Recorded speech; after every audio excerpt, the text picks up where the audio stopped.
All right, hi, welcome. It's game day. So what we're going to do is we're going to meet with our man Joel here. We're going to talk about some cigars, find out a little bit of history about him and what brought him into it. But I got a special treat for you guys. So this is something that I saw. I thought it was a joke. Joel told me it's not. It is not. It is the Megalophobia by Asylum. It is a hundred and what is it? 134 by 13. Holy crap! New record, I believe. All if right. I'm not mistaken. So, if anybody are you wondering what like a log looks like to hit somebody It's a with, baby's arm. yeah. So, No, seriously. yeah. Like I'm gonna get in trouble with like just explicit pictures of this with the thumbnail. Like, oh God, I'm in trouble. But anyways, so it looks like a beautiful cigar. We'll get into that here in a second. Let's talk about you. Sure. What got you into cigars? So interesting story. I'm a military brat. So like 18-year-old me was in Baltimore, which is what I consider home because like military, you're always moving. So I want to say I occasionally smoked down there, but it was interesting. I moved to Tampa, which anybody knows, like Tampa is cigar capital of the world, like damn near one of them at least. But I remember we took, my father was a bomb dog handler, he's since passed away, and we used to do like this every couple of years trip to Cozumel, Mexico. And there was one time, like, I'd probably smoke cigars here and there, but we were swimming all day and everything. So like down there, like my folks have been split for a couple of years, but all the lady folk were asleep. And me and my dad, like night owls by trade, we were like, let's crack down to the terrace in Cozumel. It's big, like I call it the terrace, whatever the hell it's called, but there's live mariachi music. Okay. And anybody that's been there knows there's a Casa del Habano, which is the official. They don't come in a glass box, folks, but the official Cuban cigar, shop down there. So I remember we got a couple of Cohibas. I don't remember which one. It was not the Beheke, but I want to say maybe like an Esplendido or like a Siglo. Okay, Something special. Yeah. So we were having a couple of Sol beers. We learned very quickly you do not drink Coronas down there. So we had a couple of they mocked the Americans. It's kind of funny. So we were having a couple of Sol beers. I think we were eating like a tostada or something just from some local place. Listening to live mariachi. It was a beautiful night, and we light these cigars up, and it was just such a special moment. It kind of led to this like treasure trove of 20-something years later. And again, man, like being in Tampa, my very first cigar event, it's crazy to think about this now, was at a place called Tampa Humidor on Bush Boulevard. The great Mike Howe, a great shop owner, since retired. I think he's doing other things. But it was a tatuaje my father of NJR, and it was Pete Johnson, Yanni Garcia, who has the La Dueña, for anybody that knows my father's cigars, Jaime Garcia, who has a great cigar with my father, and Don Pepin. Now, you want to talk about some gangster stuff? They had a live Spanish band there. Okay. And Don Pepin, I don't think he speaks very much English, but a little known fact, I speak full Spanish. So I was talking to Pepin in Spanish. Yeah, yeah. No, don't get me wrong. I speak Puerto Rican Spanish. If I have okay. Yeah, I might as well be speaking English, as they say, because it's like two different languages. But I was talking to Pepin, which was a real honor because I was really getting into it. And they were playing the song Guantanamera by Celia Cruz. Okay. Yeah. And this dude gets up there, like dusts off his suit jacket. I want to say he was drinking wine, smoking a cigar. And he gets up and starts doing like impromptu karaoke. He's like, "So una mujer sincera." I was hooked. That was like my two moments that got me like, okay, bro, this is a lifestyle. So, good times with the family, and then an amazing once in a lifetime event. Like this great suit jacket. Oh, well, thank you. Well, it is game day, so we got to represent a little bit before we do our crazy thing with the cigars. Now, on that same note, obviously you've been in the industry for a while. If you had to pick your favorite cigar, I mean, we were talking about this earlier before we started filming. What's your desert island cigar? It's tricky. I'll give you two. Okay. Can I cheat? Okay. Like cheating on the first episode? Because we'll let it pass.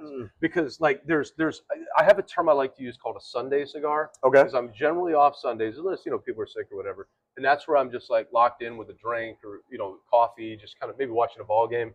And that cigar for me is the Padron Family Reserve 50-year Natural, which is funny as a Maduro guy. Smooth, creamy. Like I usually have black coffee with it. That's great. Like everyday cigar, this shouldn't come as any grand surprise. Running the shop, brokering, was in-house for years with Black Label. Dude, give me a Last Rites Robusto any day of the week. Like that is a cigar I can always pick up. I'm always going to enjoy it. I don't smoke them as heavily. Like the guys might see me smoke it like once every 2 weeks here. because like when I do it, I want to just spend time with it. So, but that's my all-time favorite too. Yeah. Awesome. All right. Well, I mean, great. So we've got those two that you really enjoy. Now I'm going to ask you kind of this, like I call this my Miss America question, Sure. right?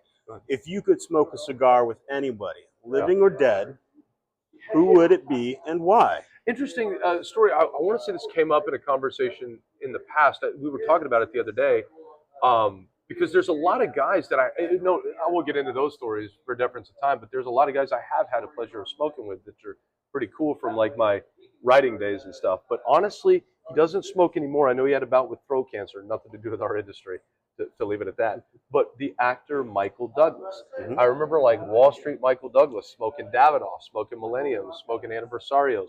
And I love the films of Michael Douglas, Romancing the Stone, The Game from David Fincher, one of my all-time favorite movies. I was going to say, And I always think, oh yeah, Cartagena. yeah, We got to go invade Cartagena and save them. Look at those snappers. We love gators. All right. But Michael Douglas, 100% Michael Douglas. I think to this day that'd still be cool. Awesome. All right. Well, thank you very much. We're glad to get some stories out of you. We're going to kind of continue this situation. We're going to ask some people about their stories, their lives, and find out what brings them into cigars and what they enjoy. Yeah. We're also going to take a quick break. We're going to try to figure out how to light this, and we're going to come back and share it with you. Yeah.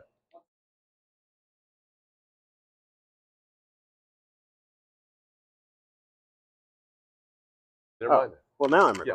No, you're All recording. right. So, Tom, if you see this, Tom Lazuka, if you can't say that we're company men, we are company men. Because we're going, look at this damn thing. I dude. mean, I feel like this is a good salami, like in a nice delicatessen. Oh, I was doing workouts with that kind of stuff That's what earlier. I'm I was saying, just dude. like, I was doing like kettlebell curls and stuff like that. Yeah. I see Bill Cooper, the great William We're like, Cooper, one of the great reviewers, smoking this damn thing for 6.5 hours. And I was like, Coop got into it. I'm like, my God, dude. Flavor's there, though. I'll tell you what.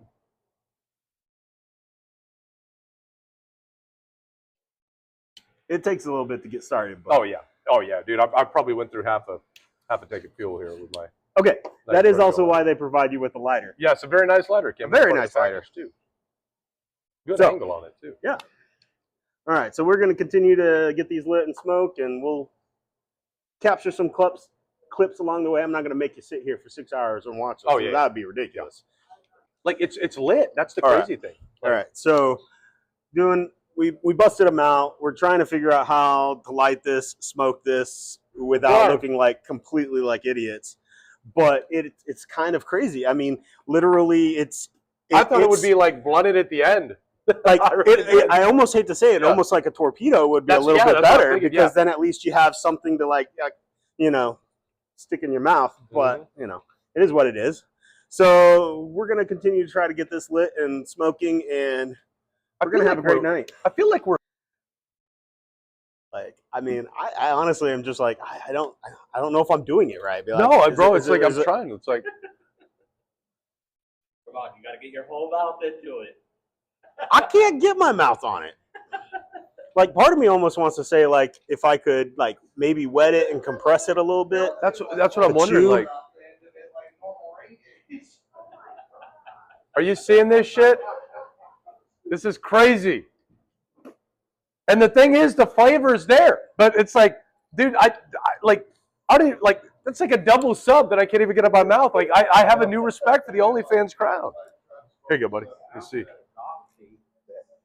No, this should be fun. How'd you get it back on there, Chase? You just screwed it on? I have to think about it for a second. Gotcha. No, I got it back on there. I was trying to screw it on. Buddy, doing all right? See you, brother.